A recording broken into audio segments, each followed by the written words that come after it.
coming. We need to be ready. Welcome back, Wasteland Wanderers. Today, I'm sharing something different, something that'll make you question everything you thought you knew about who won the Great War. This is a confession from beyond the grave, a warning left by someone who discovered the Pacific's darkest secret and paid the ultimate price for that knowledge. The lore begins now.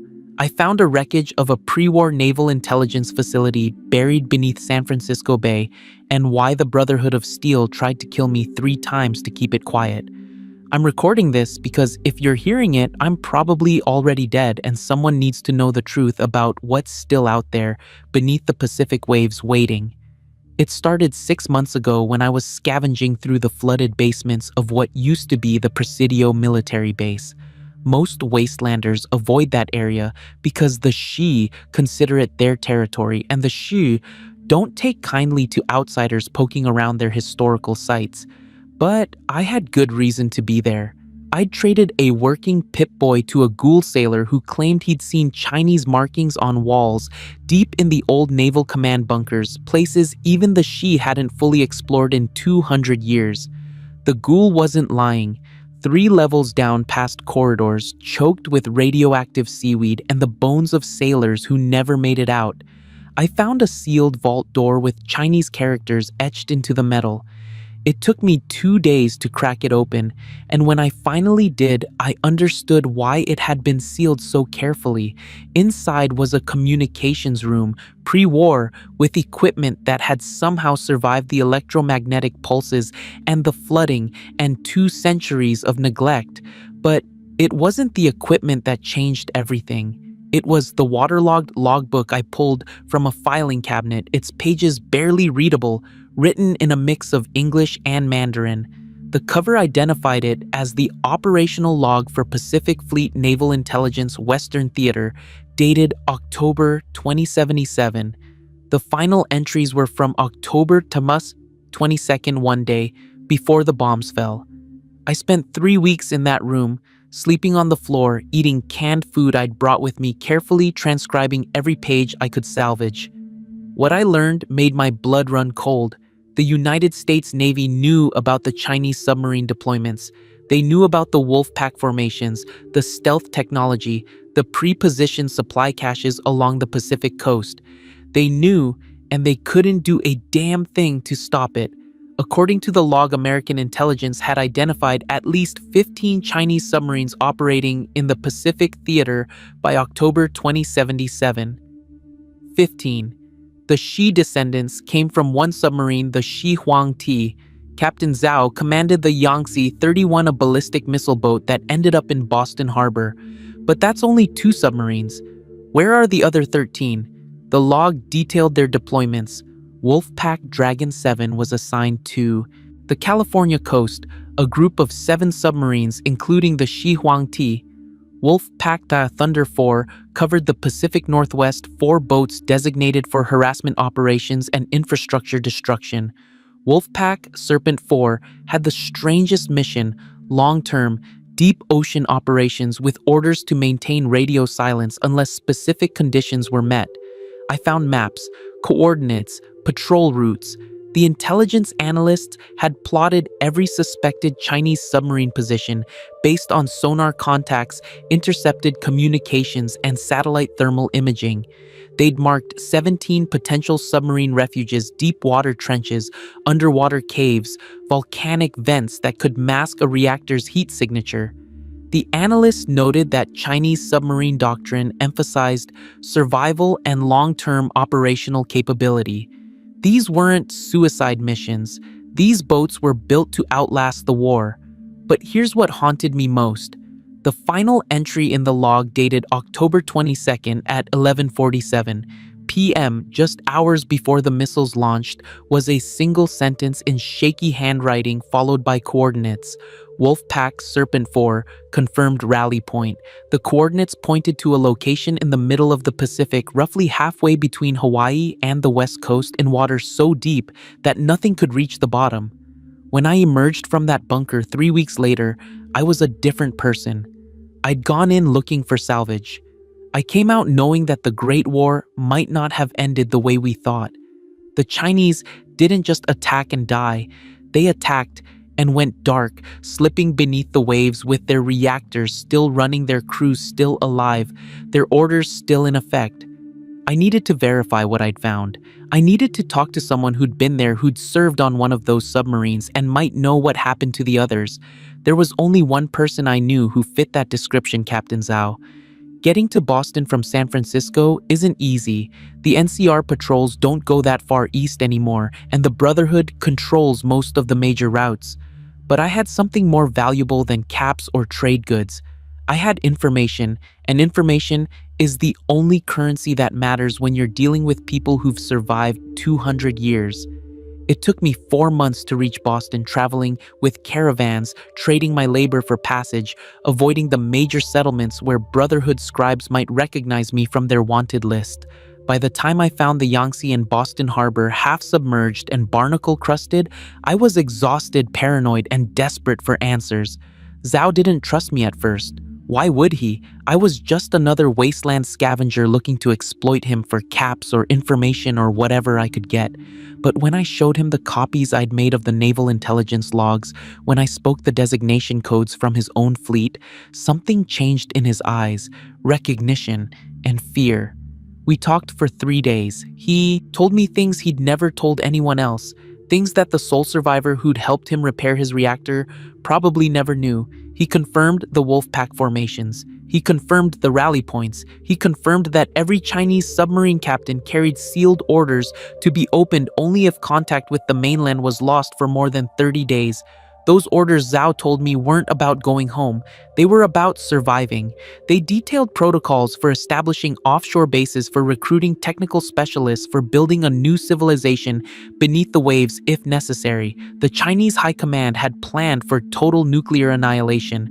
They'd planned for their submarines to become the seeds of a new Chinese empire scattered across the Pacific, waiting for the right moment to emerge. Zhao admitted something else.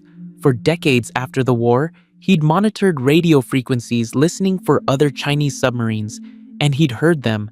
Brief transmissions in naval codes, position reports, status updates.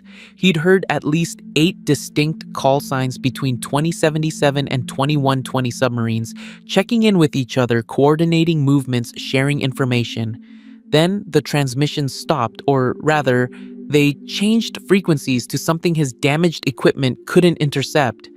The last transmission he'd clearly received was in 1942 years after the war. It was a coded message that translated simply, "Convocation Serpent, site delegation requested all surviving commands." Zhao had no way to respond, no way to attend, no way to even know if the convocation had happened, but the message implied something terrifying. Surviving commands, plural, organized, meeting. If you were Captain Zhao and you received that message, would you have tried to attend even knowing your submarine was damaged beyond repair, or would you have stayed hidden in Boston Harbor? What would you have done? When I asked Zhao why he'd never told anyone about this, he looked at me with those ghoul eyes clouded by 2 centuries of radiation and guilt and said something I'll never forget. He said, "Because the Americans won the war, even though everyone died. And if they knew, my people still survived, still organized, still waited beneath their precious ocean, they would hunt us until every last submarine was destroyed. I've seen what your Brotherhood does to threats. I've seen what your NCR does to foreign powers. Better to let them think the Shi Huangti was the only boat that survived. Better to let them think the war is truly over. But it's not over. I know that now. And if you're still with me after hearing this, hit that like and subscribe button, because what I discovered next makes everything I've told you seem like children's stories compared to the truth." I left Boston with more questions than answers, but at least I knew I wasn't chasing ghosts.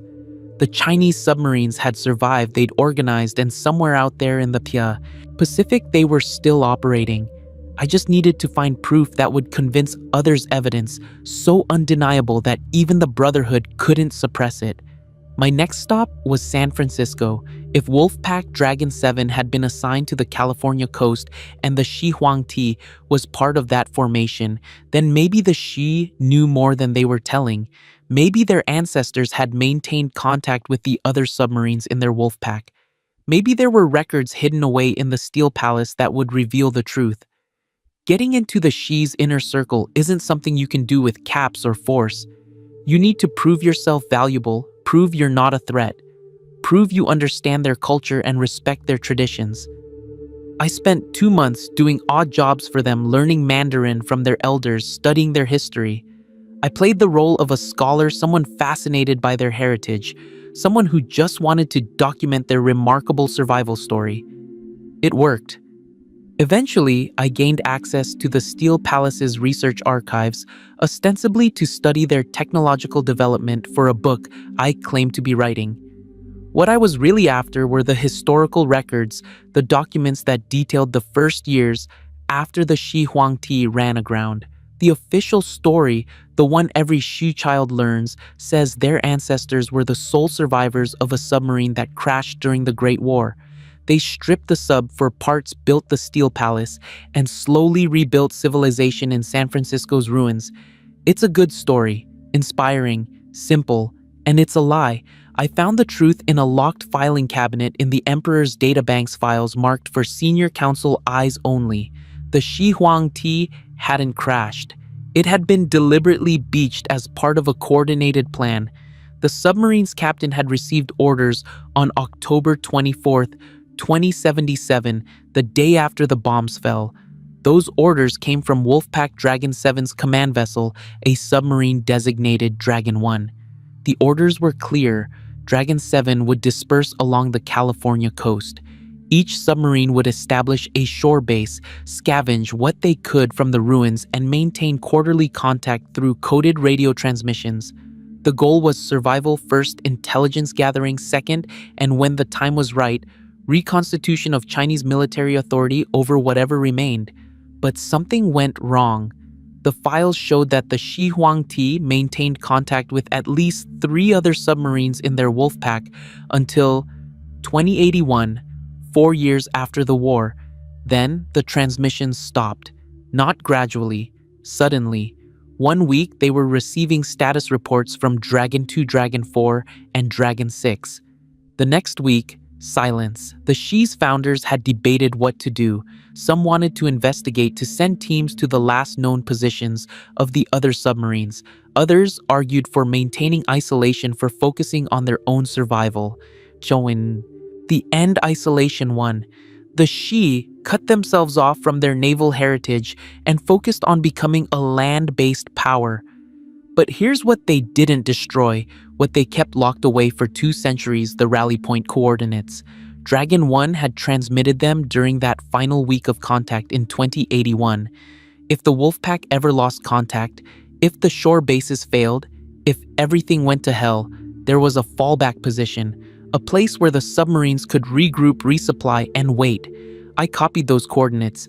I shouldn't have, but I did. And when I cross-referenced them with the naval intelligence data from the Presidio bunker, my hands started shaking.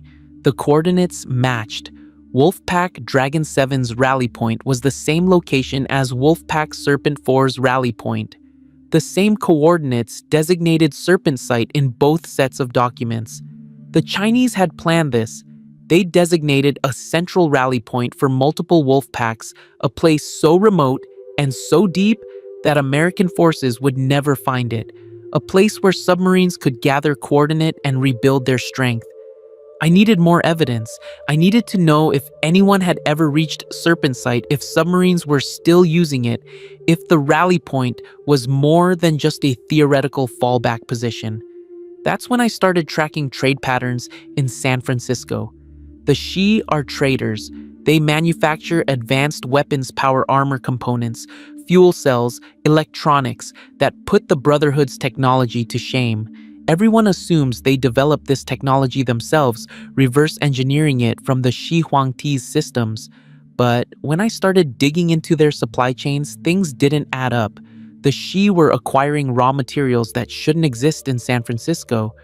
Rare earth elements, refined uranium, synthetic polymers, advanced microchips. They weren't scavenging these from ruins. They weren't synthesizing them in their labs. They were trading for them through a network of intermediaries so complex that it took me weeks to trace it back to its source. The trail led to a smuggler operation working out of a hidden cove north of the city. I found them through a contact in the tanker vagrant community, paid them a small fortune in ammunition, and convinced them I wanted in on their trade network. They were suspicious, but caps talk louder than suspicion in the wasteland. The smugglers called their suppliers the Deeps. They'd never met them face to face. Every 2 months, they'd sail to specific coordinates off the coast, drop weighted containers of food, medical supplies, and pre-war technical manuals into the ocean and wait.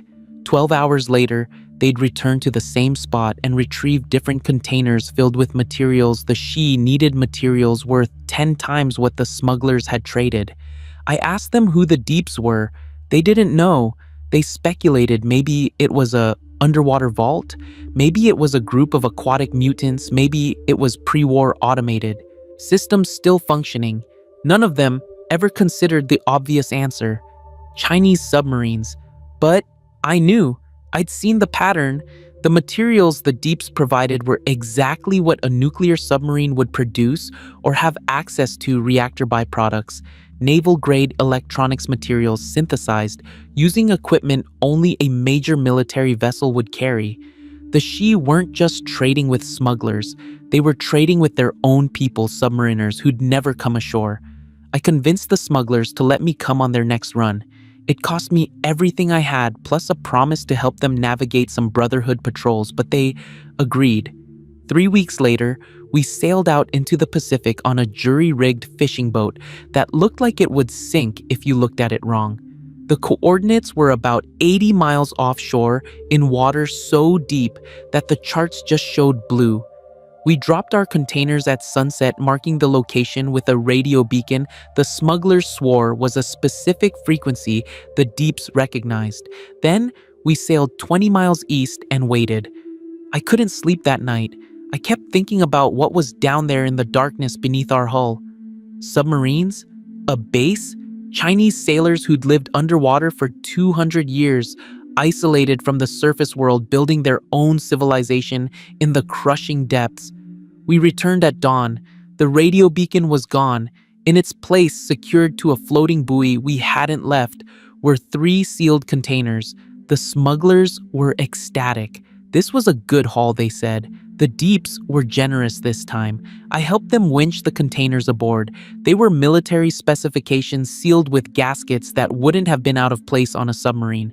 While the smugglers inventoried the contents, arguing about profit margins and trade values, I examined one of the containers more carefully. There, stamped into the metal near the handle, were Chinese characters, fresh characters not weathered by 2 centuries of exposure.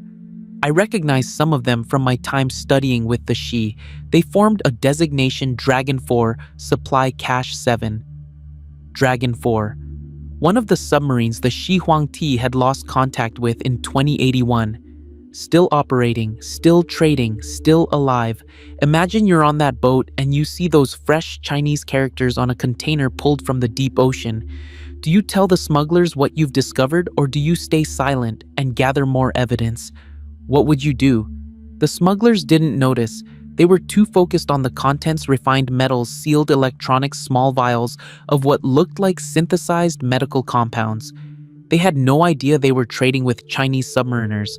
They had no idea they were part of a supply network that had been operating for decades, maybe centuries. I stayed quiet. I took photographs when they weren't looking. I memorized every detail of those containers, every marking, every specification. When we returned to shore, I thanked the smugglers, paid them their cut, and immediately started planning my next move. Because now I had proof. Not speculation, not theories, not 200-year-old documents.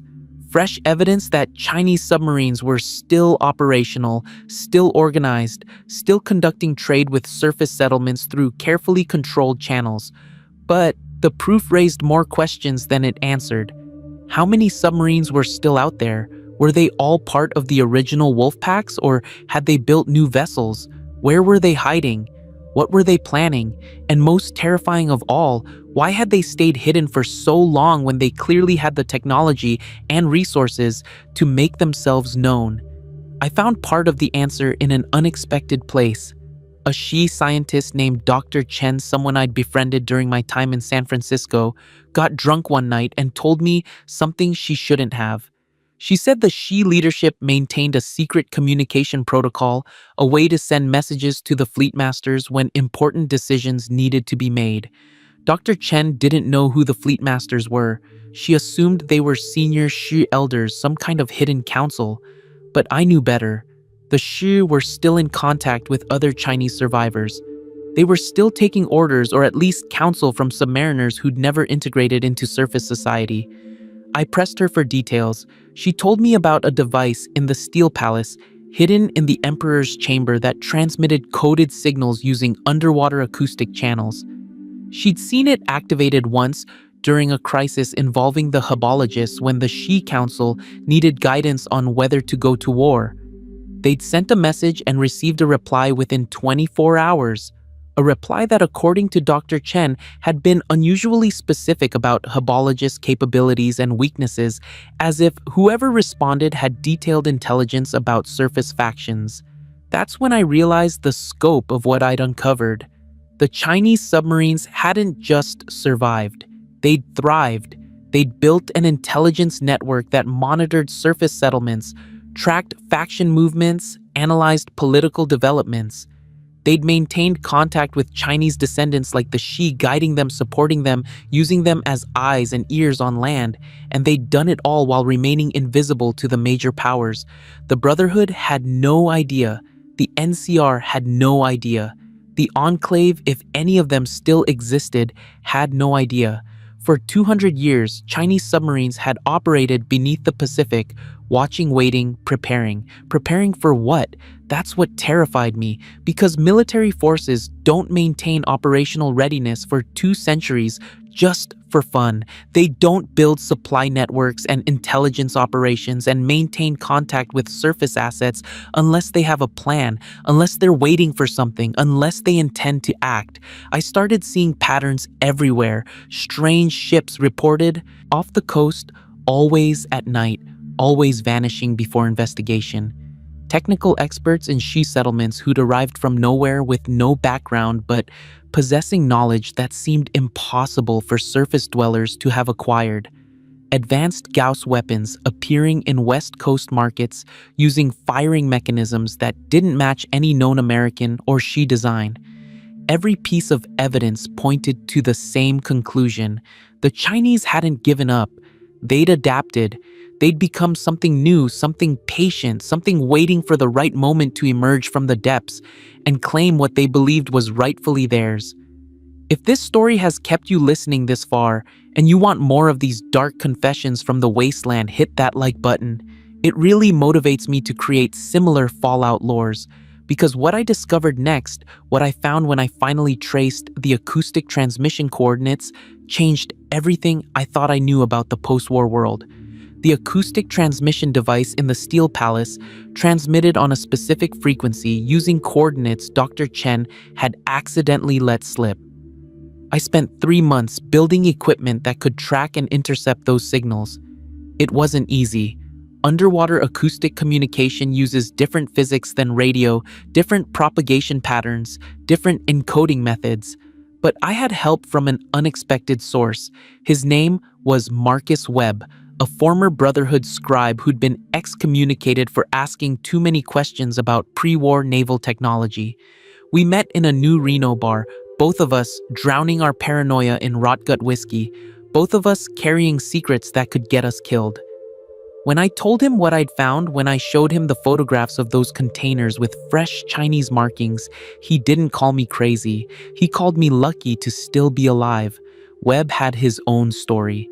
5 years ago, while stationed at the Brotherhood's Hidden Valley bunker, he'd intercepted a strange sonar contact during a routine underwater mapping mission. The contact had been massive, moving at speeds that shouldn't have been possible for anything biological. When he'd reported it to his superiors, they'd confiscated his data and told him to forget what he'd seen. When he'd pressed the issue, they'd branded him a conspiracy theorist and expelled him from the Brotherhood. But Webb hadn't forgotten. He'd spent 5 years gathering fragments of information, tracking reports of unexplained sonar contacts, documenting strange acoustic signatures in the Pacific. He'd built a network of contacts among fishermen, smugglers, and coastline settlers, people who'd seen things the major factions ignored.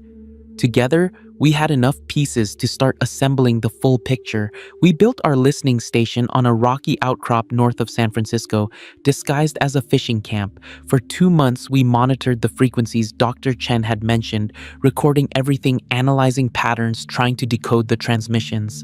Most of it was noise, but occasionally, usually in the dead of night when atmospheric conditions were right, we'd pick up something else.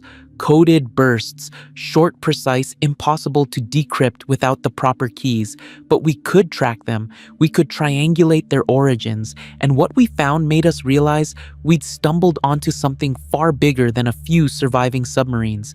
The transmissions came from multiple locations. Some originated from deep water trenches off the California coast. Others came from areas near underwater volcanic vents. A few came from locations that matched the rally point coordinates I'd found Serpent Site, that impossibly deep patch of ocean halfway between Hawaii and the mainland. But the most disturbing transmissions came from much closer to shore. We detected regular acoustic signals originating from underwater locations less than 50 miles from major settlements. The pattern suggested permanent installations, not mobile submarines. Bases. The Chinese had built underwater bases along the American coast. Webb and I debated what to do with this information.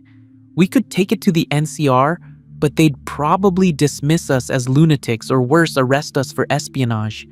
We could approach the Brotherhood, but Webb's history with them made that impossible. We could try to warn the Shi, but they were clearly already involved, already complicit in whatever the Chinese submariners were planning. In the end, we decided to investigate one of the closer acoustic signatures ourselves. If we could gather physical evidence, visual proof of an underwater installation, then we'd have something undeniable, something that couldn't be ignored or suppressed. The location was 30 miles offshore in an underwater canyon that descended to depths of over 2,000 feet. We couldn't dive that deep ourselves, but we didn't need to. Webb had salvaged a pre-war remote-operated vehicle from a Brotherhood storage facility before his expulsion. With some modifications, we could send it down with cameras and sensors, see what was really down there. It took us 3 weeks to prepare. We bought a boat from a fisherman who didn't ask questions, loaded it with our equipment, and sailed out on a moonless night when Brotherhood patrols would be minimal. The ocean was calm, almost unnaturally, so as if it were holding its breath for what we were about to discover. We deployed the remote vehicle at dawn. The cable paid out slowly, meter by meter, as the device descended into darkness. Webb monitored the video feed while I tracked the acoustic signatures, making sure we were heading toward the source. At 500 feet, we started seeing debris. Not natural formations, man-made objects, pieces of ships, sections of aircraft containers marked with Chinese characters. Someone had been dumping salvage here, collecting it, organizing it. At 800 feet, the canyon wall changed. What we thought was a natural rock formation revealed itself as concrete and steel, camouflaged to blend with the surrounding geology. We'd found it, an installation built into the canyon wall extending deep into the rock. Webb guided the remote vehicle closer. The cameras revealed details that made my blood run cold. This wasn't some hastily constructed post-war shelter. This was a major facility built with pre-war engineering, maintained and expanded over centuries. We could see docking ports for submarines, airlocks, sensor arrays, defensive systems that looked disturbingly functional. And we could see movement, things passing behind reinforced windows, shapes that might have been human or might have been something else. The facility was inhabited, active, operational. Webb tried to get closer to see inside those windows, but the remote vehicle's lights triggered something. Alarms maybe, or automated defenses. We watched on the video feed as panels opened in the installation's walls as something emerged, something mechanical and purpose-built. The remote vehicle's cable went slack. Then, the video feed cut to static. We'd lost it. Whatever had come out of that installation had destroyed our probe in seconds. We didn't wait to see if something would follow the cable back to the surface. We cut the line and ran for shore, pushing the boat's engines to their limits, expecting at any moment to see something breach behind us. Nothing came. But as we raced back to San Francisco, we both knew we'd crossed a line. We'd been noticed. Whatever controlled that installation knew we'd found them. The next week was hell. We kept waiting for retaliation, for Chinese commandos to burst through our doors, for that installation's defenses to track us down and eliminate the threat we posed. But nothing happened. The silence was almost worse than an attack. Then, Dr. Chen disappeared. I went to her lab in the Steel Palace to ask her more questions about the Fleet Masters, and she was gone. Her research materials had been cleared out, her quarters emptied. Her colleagues claiming they didn't know where she'd gone. One of them told me quietly and fearfully that she'd been recalled to serve in a higher capacity. I knew what that meant. The Xi leadership had discovered that Chen had talked to me. They'd removed her either as punishment or because they needed to keep her quiet. Or worse, they'd sent her to whoever the Fleet Masters really were. If you had just discovered an active Chinese underwater base and lost your only insider contact, would you continue investigating knowing the danger, or would you destroy your evidence and disappear into the wasteland? What choice would you make? Webb wanted to run. He argued we should take what we knew, disappear into the Midwest, maybe warn settlements as we went, but otherwise save our own skins. I couldn't do it. I'd come too far, learned too much. I needed to understand the full scope of what the Chinese were planning. I made a decision that Webb called suicidal. I decided to go to Serpent Site, the rally point. Coordinates were burned into my memory. If multiple wolf packs had been ordered to rendezvous there, if it was the central coordination point for surviving Chinese naval forces, then that's where I'd find the answers. That's where I'd learn what they were really doing, what they'd been preparing for these past 200 years. Webb refused to come. He gave me what supplies he could spare, wished me luck, and told me I was the bravest and stupidest person he'd ever met. I never saw him again. I heard later that he'd made it to the Mojave, that he'd tried to warn New Vegas about what we'd found. House's Securitrons escorted him out of the city. Nobody believed him. Getting to the middle of the Pacific Ocean isn't something you can do with a fishing boat and hope. I needed a real vessel, something that could handle deep water and long voyages. I found it in the PMV Valdez, the old tanker in San Francisco Harbor. I convinced Badger, the tech specialist living on the Valdez, that I had coordinates for a massive pre-war salvage site. I offered him 40% of whatever we found.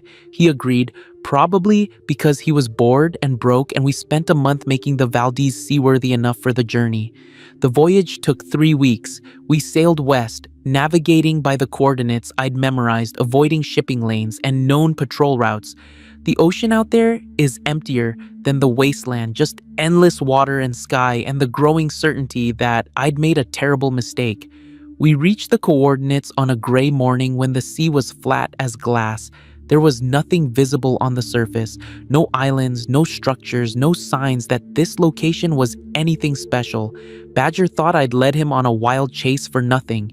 Then we started picking up acoustic signals, strong ones, coming from directly below us. Badger's sonar rig, rigged from pre-war fishing equipment, showed something massive in the water beneath the Valdez. Not one thing, multiple things. Large objects arranged in a geometric pattern sitting on the ocean floor over a mile down. We deployed a listening hydrophone, one of Webb's devices, that could pick up sounds through the water. What we heard made us both go silent. Machinery, the hum of reactors, the ping of active sonar, and voices faint but unmistakable speaking in Mandarin over some kind of underwater communication system. Serpent Site wasn't empty, it was full.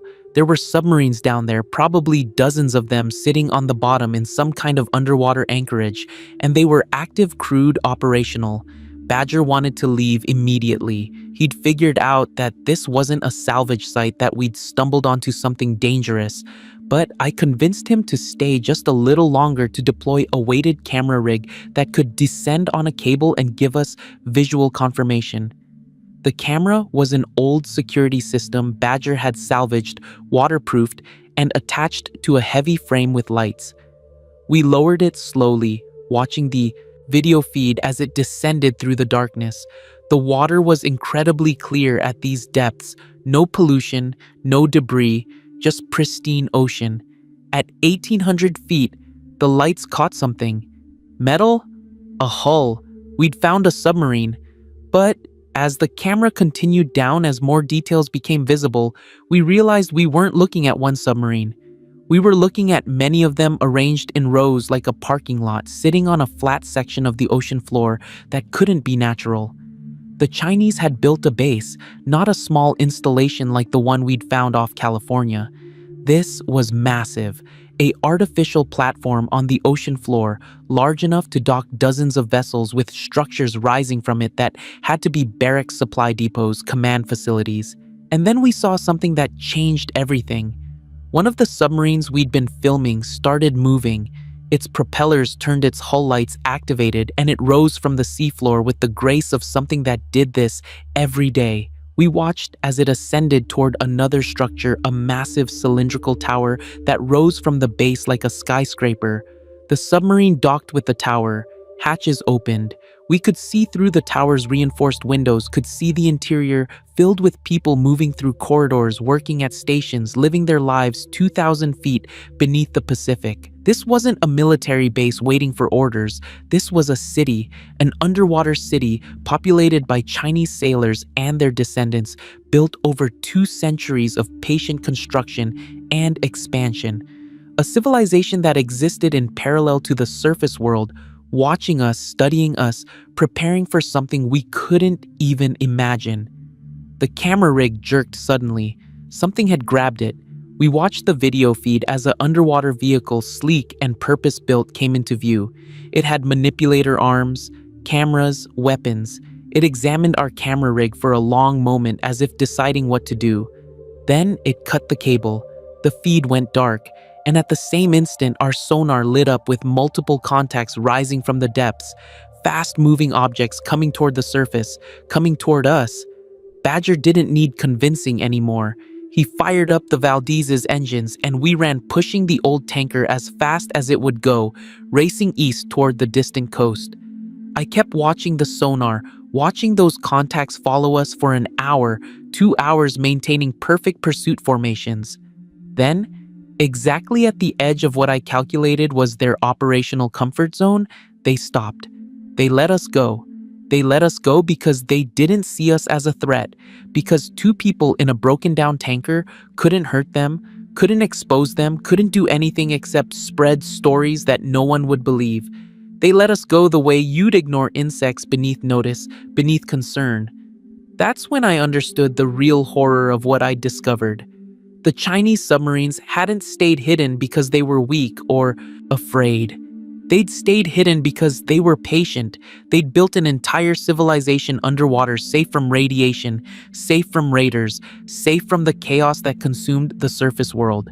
They'd watched us tear ourselves apart for 2 centuries, and now, with their technology advancing, their numbers growing, their resources secured, they were almost ready to emerge, ready to claim the surface world that had destroyed itself, fighting over its last remaining scraps. Ready to establish the empire their orders had promised, the new China that would rise from the ashes of the old world. We made it back to San Francisco 3 days later, the Valdez's engines smoking and half its systems failing. Badger wouldn't talk to me. He locked himself in his quarters and wouldn't come out until we docked. When he finally emerged, he took his share of our remaining supplies and disappeared into the city. I never saw him again either. Some secrets are too heavy to carry with someone else. I should have run too. I should have taken what I knew and vanished into the wasteland, found some isolated settlement where I could live out whatever time I had left without looking over my shoulder. But I couldn't, because I'd seen that underwater city those dozens of submarines, that patient civilization waiting beneath the waves, and I knew that someone had to warn the surface world. My first attempt was the NCR. I traveled to their main military headquarters in the hub, requested an audience with their intelligence division, and told them everything. I showed them the photographs, the documents from the Presidio bunker, the coordinates, the sonar readings. They listened politely, took notes, and told me they'd investigate. 2 days later, I was arrested. The charges were espionage, theft of military documents, and inciting panic. They held me in a cell for a week while they verified my story. When they finally released me, a tired-looking officer told me that their naval reconnaissance had found nothing at the coordinates I'd provided. No submarines, no installations, no acoustic signatures, just empty ocean. I knew they were lying, or they'd been lied to, because the Chinese had 200 years to perfect their stealth technology, 200 years to develop countermeasures against surface detection. Of course, the NCR's ships wouldn't find anything. The underwater city would simply go dark, shut down, all external systems become invisible to surface sensors. The Brotherhood was my next attempt. I found a patrol near Maxon Airport and convinced them to take me to their elder. It cost me every cap I had left, plus a promise to share any pre-war technology I'd discovered. They took me to Hidden Valley, where I spent 3 days explaining my findings to a council of scribes and paladins. They were more interested than the NCR. The Brotherhood understands the value of intelligence, the importance of tracking potential threats. But in the end, they made the same decision.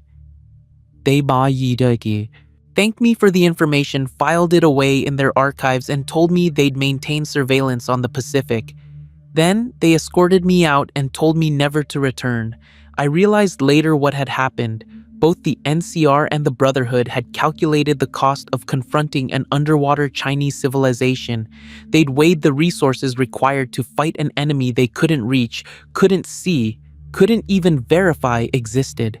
And they decided it was easier to do nothing, to pretend the threat didn't exist, to hope that the submarines would stay hidden forever.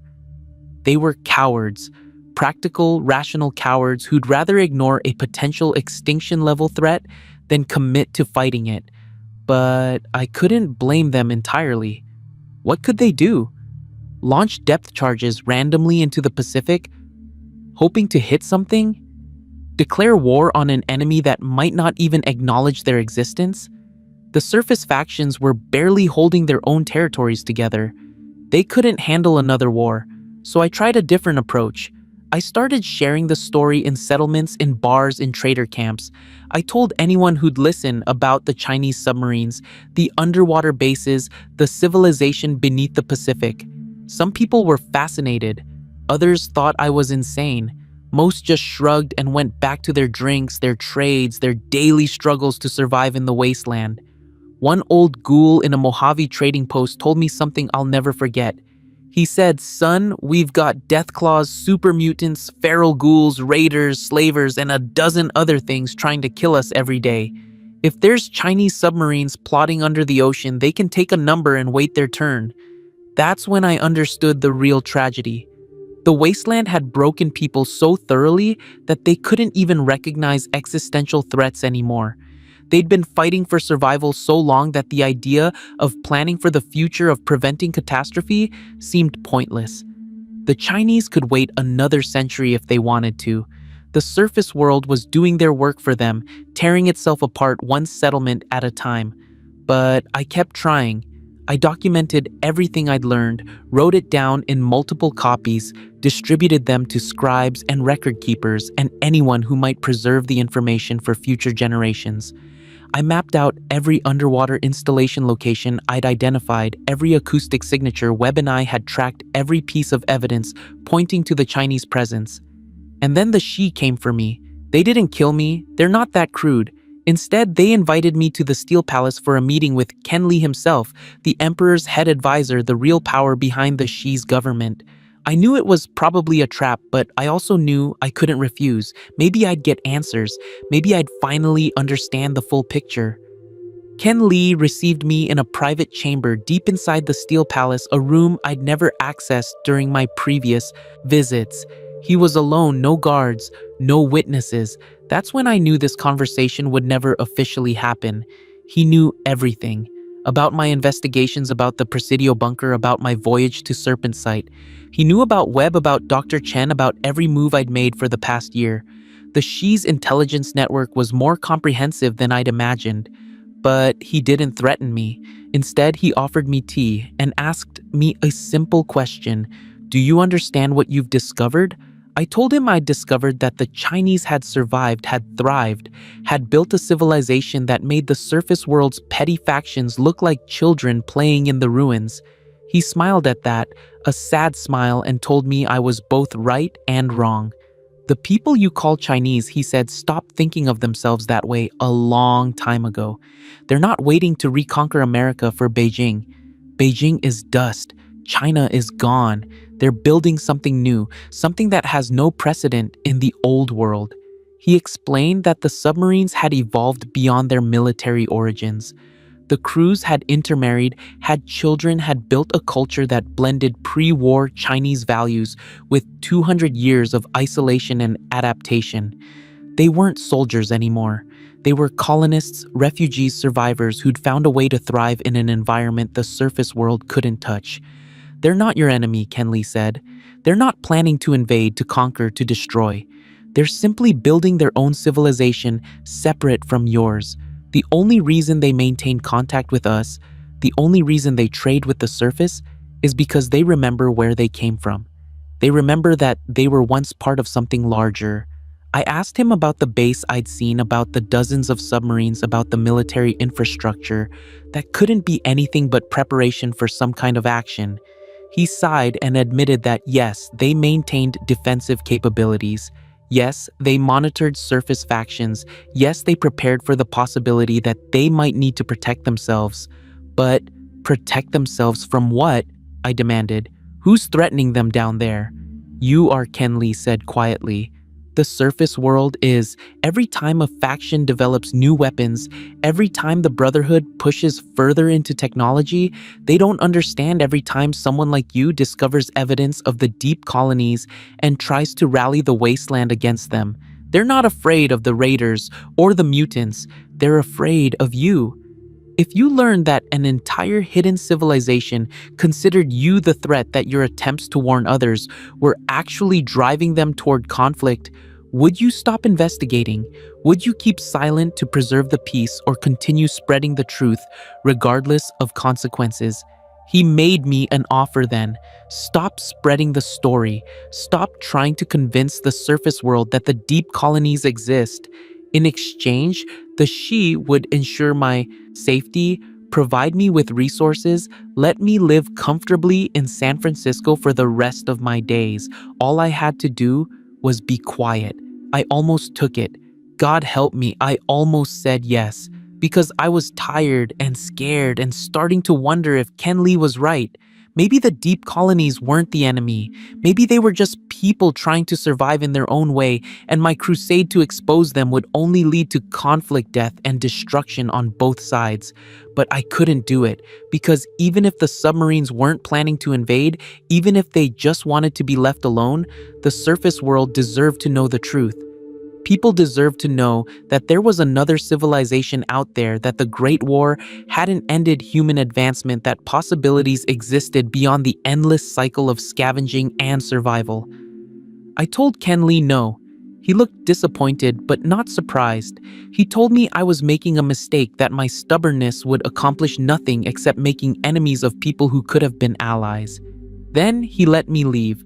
No threats, no violence, no dramatic declarations, just a quiet warning that the Shi's protection no longer extended to me.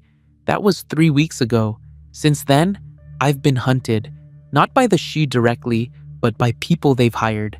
Bounty hunters, mercenaries, wasteland enforcers who don't ask questions as long as the caps are good. I've been running ever since, staying one step ahead, recording this confession in the few quiet moments I can find. I know I don't have much time left. The hunters are getting closer, and I'm running out of places to hide.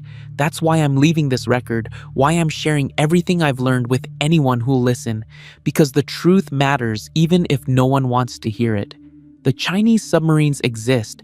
Their deep colonies are real. They're watching us, studying us, preparing for a future we can't even imagine. They're not the monsters I thought they were when I started this investigation, but they're not harmless either. They're a civilization with resources and technology that surpass anything on the surface, and they've had 200 years to perfect their patience. What will they do with that power? I don't know. Maybe they'll stay hidden forever, content to build their underwater empire while the surface tears itself apart. Maybe they'll emerge peacefully one day, offering technology and alliance to whoever's left standing. Or maybe when the surface world has weakened itself enough, when the major factions have exhausted themselves in endless wars, the submarines will rise and claim what they've been waiting for all along. I can't tell you which future will happen. I can only tell you that the choice isn't entirely ours anymore. There's another player in this game, one that's been playing longer and smarter than anyone on the surface realized. If this confession meant something to you, leave a like. It's the only way I know you liked the video, because I won't be around to see what happens next. I won't know if anyone heeds this warning, if anyone takes the evidence I've gathered and does something meaningful with it. But you will. You'll see how this story ends. You'll be there when the submarines finally reveal themselves, whether it's in 10 years or 100. You'll witness the moment when the Pacific's hidden empire decides that its time beneath the waves is over. And when that day comes, when you see Chinese vessels rising from the depths, when you hear their messages broadcast in Mandarin and English, when you realize that the wasteland struggles were just a sideshow to a much larger story, I want you to remember this confession.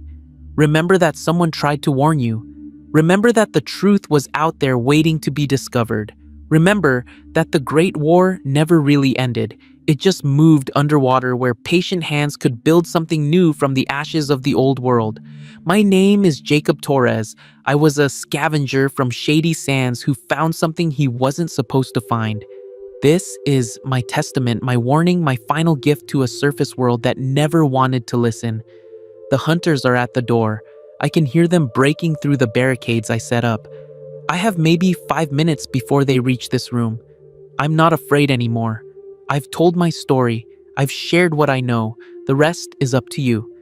To whoever finds this recording, the coordinates for Serpent Site are 31 degrees north, 152 degrees west. The acoustic frequencies for deep colony communications are in my notes. The evidence is all there, documented, verified, waiting for someone brave enough to continue what I started. Don't let my death be meaningless. Don't let this knowledge die with me. The Pacific holds secrets that could change everything about how we understand the post-war world. Those secrets deserve to be known, even if the truth is terrifying. They're breaking through now. I can see shadows moving in the hallway. This is it. This is where my story ends and yours begins. Remember the submarines. Remember Serpent Site. Remember that beneath the Pacific waves, a civilization waits and watches and prepares. And remember that the wasteland's greatest threat might not be the one we can see on the horizon. It might be the one that's been hiding in the depths, all along, patient as the ocean itself, ready to rise when the time is right. Good luck. You're going to need it.